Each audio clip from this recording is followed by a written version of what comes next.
हर पल की खबर पर हमारी नजर 7 भारत न्यूज के साथ। देश के लिए सबसे सही प्रधानमंत्री कौन साबित हुए?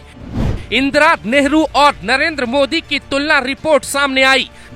विदेश नीति और अखंड भारत के लिए किसने क्या किया? देश में कई कानून आए, लेकिन कुछ ऐसे कानून आते हैं जो देश की सियासत को हमेशा के लिए बदल देते।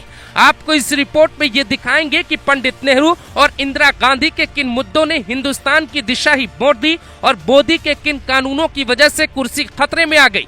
पूरी रिपोर्ट देखकर आखिरी में एक सवाल है जिसका जवाब आपको देना है। भारत आजाद होता है, सरदार वल्लभ भाई पटेल प्रधानमंत्री इसलिए नहीं बनते क्योंकि महात्मा गांधी पंडित नेहरू को प्रधानमंत्री देखना चाहते थे। जैसे आज गांधी परिवार का पार्टी पर एक छत्र राज है, ठीक आजादी के दौर में भी कांग्रेस की स्थिति वैसी थी।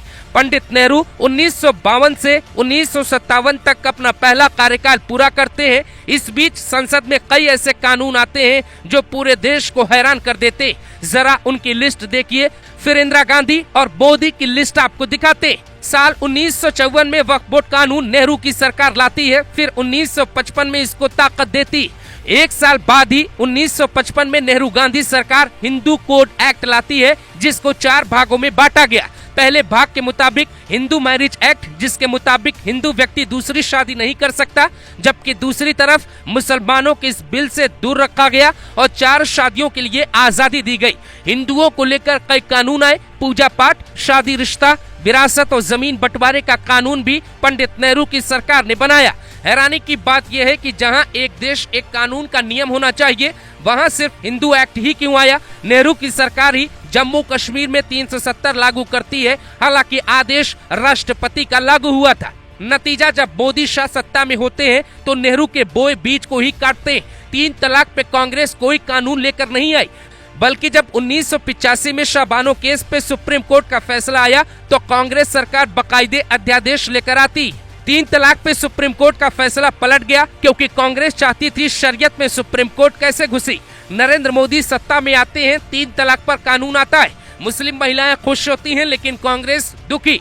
अब इंदिरा गांधी की भी कहानी सुनिए। इनके कार्यकाल में ऐसा बदलाव हुआ जिसका दर्द हिंदुस्तान आज तक नहीं भूल पाया। आज हिंदू राष्ट्र का सवाल ही पैदा न होता अगर इंदिरा गांधी 2 शब्द संविधान में ना जोड़ती। साल 1976 में 42वें संशोधन में संविधान की प्रस्तावना में समाजवाद और सेक्युलर शब्द जोड़ती। कांग्रेस के पास संसद में बहुमत था और इसका फायदा उठा के संविधान की प्रस्तावना ही बदल दी जाती। इस संशोधन का मतलब ये निकाला गया कि सेक्युलर शब्द इसलिए जोड़ा गया ताकि भविष्य में जब भारत कभी हिंदू राष्ट्र के मुद्दे पे सोचेगा तो सबसे पहले संविधान बदलना होगा। संविधान बदला जाएगा तो देश में हालात बदल जाएंगे। समाजवाद शब्द को बेहतर कहा गया, लेकिन समाजवाद के आड़ में ही सेक्युलर शब्द यानी धर्मनिरपेक्षता का पाठ देश को क्यों पढ़ाया गया?